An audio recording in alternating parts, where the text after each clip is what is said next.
Hey guys, this is our 2009 Chevy Express, all-wheel drive. Here's our ladder rack, or our ladder. Up top there's the awning right over here, and then there's the two solar panels, and then there's the vent, which I'll turn on in a bit. I've got these extensions on either side which hold a lot of weight. I can stand on them. We use them to hold the dual box that we had, but we don't have it right now. Hand cooked tires, lots of tread left. They are snow rated, so you can take them up towards ski resorts when they require snow tires. On the back there's a trailer hitch, class 4, so that's the weight rating on it and the tow capability, and then it's got the trailer plug right here. This is a backup camera, which is great for backing up the van into parking spots. There's the awning, which can fold out. There's our dog, Moab. All right, I'll start the van up so you guys can see that.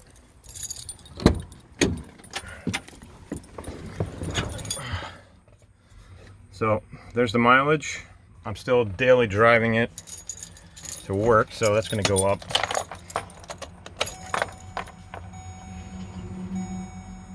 So you can see right now, temperatures down, engine's cold. This is the first start of the day.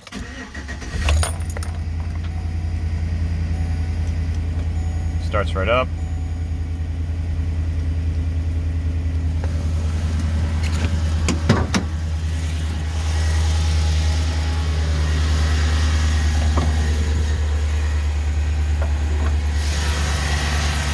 Here's the engine compartment.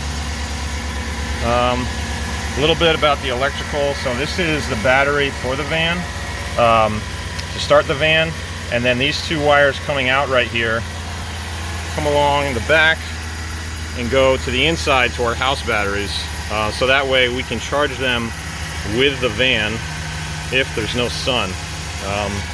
Oil dipstick, transmission fluid, how to fill your oil. This is your coolant reservoir. This is for your radiator cap. This is your power steering fluid. This is your brake fluid. This is your windshield washer fluid. Your fuse box is down here. There's the engine.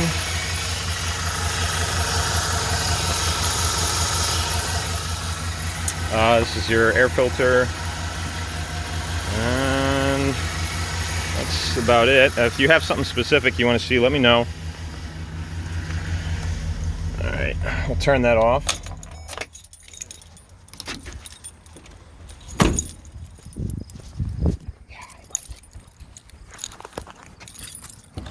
Alright, so around this side, sliding door. So right here, this is like a spray nozzle, which we just turn on the pump. And then you can hear the pump turn on and see it spraying out. I don't have much water in there right now because I don't use it very frequently. You can turn that off. This is just a vent line so that you don't get vapor lock in the water tank. This is the plug to actually fill it. So let me open this up. Here's your water tank. There's your pump. And then that little white thing down the bottom, that's the strainer. It keeps any debris out from damaging the pump. In this bag we've got a hose so we can fill this tank. There's the fill port. That's just a little expanding plug.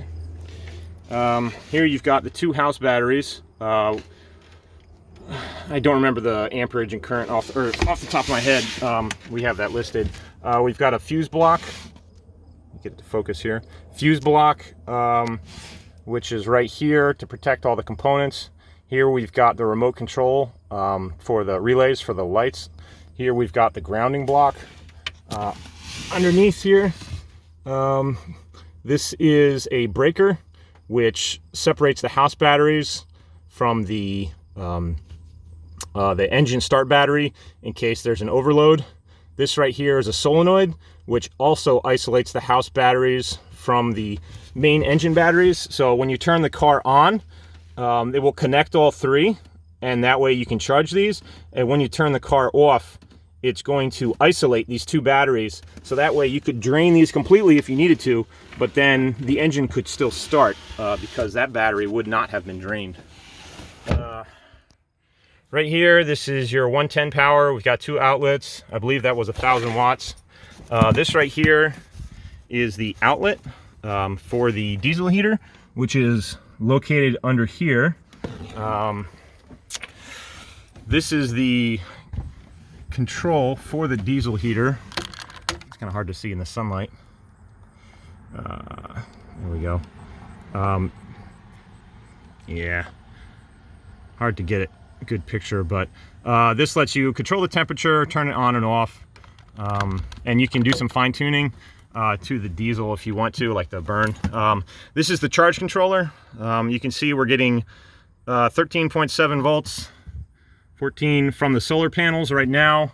That's saying it's from the solar panels. It's charging the batteries. There's a few settings on there, but we don't really ever need to mess with it. That charges the 2 house batteries. And in the back, we've also got a little fan for a vent. We've got the bed. We've got a storage box up on top. There's a pad over another storage box right here, which has quite a bit of space next to the bed. We've got the Reflectix, and we've got insulation on the ceiling. We've got the sheep's wool in the walls. So here we've got a couple drawers. We would use this to boil water, make coffee in the morning. Some other odds and ends. And then 2 separate drawers for personal items, whatever you'd like. This is the fridge, which I don't have powered on right now because I'm not using it. This is the drawer for the fridge, so you can slide it out and access it easier. All right, back here, this is the power for the fridge, which comes from the house batteries. This is the pump for the diesel heater. Right here is another disconnect. This is a manual disconnect if you wanted to, for the house batteries to the car battery. This is your diesel line. These are the sliders that this run on. Here is the diesel tank, which is pretty much empty right now. I have no need for it. This is the max air fan and the remote control for it. So I can just turn it on. It's going to turn the fan on, and it's going to open up, vent some air. You can do either direction. Focus. You can also set it to a certain temperature so it'll automatically turn on and off. So if I do fan auto, right now that little green light turns on saying it's in auto mode, and it's saying that the room temperature is 90 and I have it set to 80, so it's going to automatically stay on until the temperature drops beneath 80. I'll turn that off for now. This is another water line we have. Normally we would keep a water, like a small water tank like you would have on your kitchen counter, and we would fill it up from here. This pulls water from the same tank which was here under the bed. We've got a curtain in the front here which comes across on this curtain rod for a little privacy. Oh, that's the backup camera. I can turn that on in a second. There's also a curtain in the back which goes across. Cargo net on the roof, or on the ceiling. The captain's chair on the passenger side, which has this little locking lever, so you just pull that up and you can spin this around. Normally one of us would sit on that, pull the fridge out, and use that kind of like a table, so you could eat off it or put your laptop on, do things like that.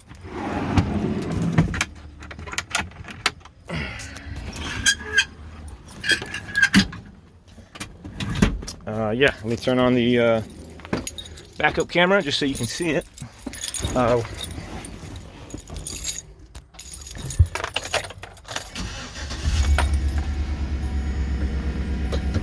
So once I put it in reverse, it'll automatically turn on, and then you can see where you're going, and then once I put it in park, it'll automatically turn off.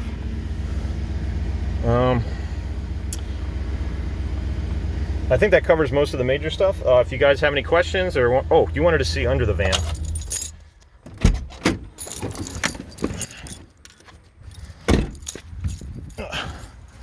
All right, I just washed the car, the engine compartment. So there's the Bilstein shocks. These are the torsion bars right here, and the keys are gonna be kind of hard to see. Engine filter, transmission filter, exhaust. This is one of the cross members.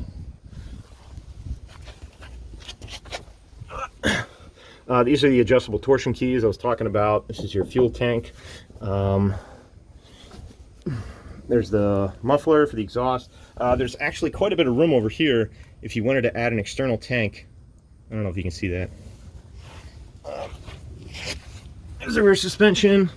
These are the Bilstein stocks that I put in on either side. You can see the brand new calipers that I just put in on all four corners. You've got a full-size spare with good tread, which I rotate whenever I do the oil change. So all 5 tires have even tire wear.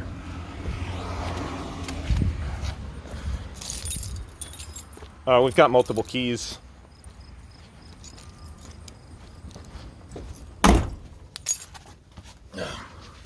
Here you go. Here's a look from the other side.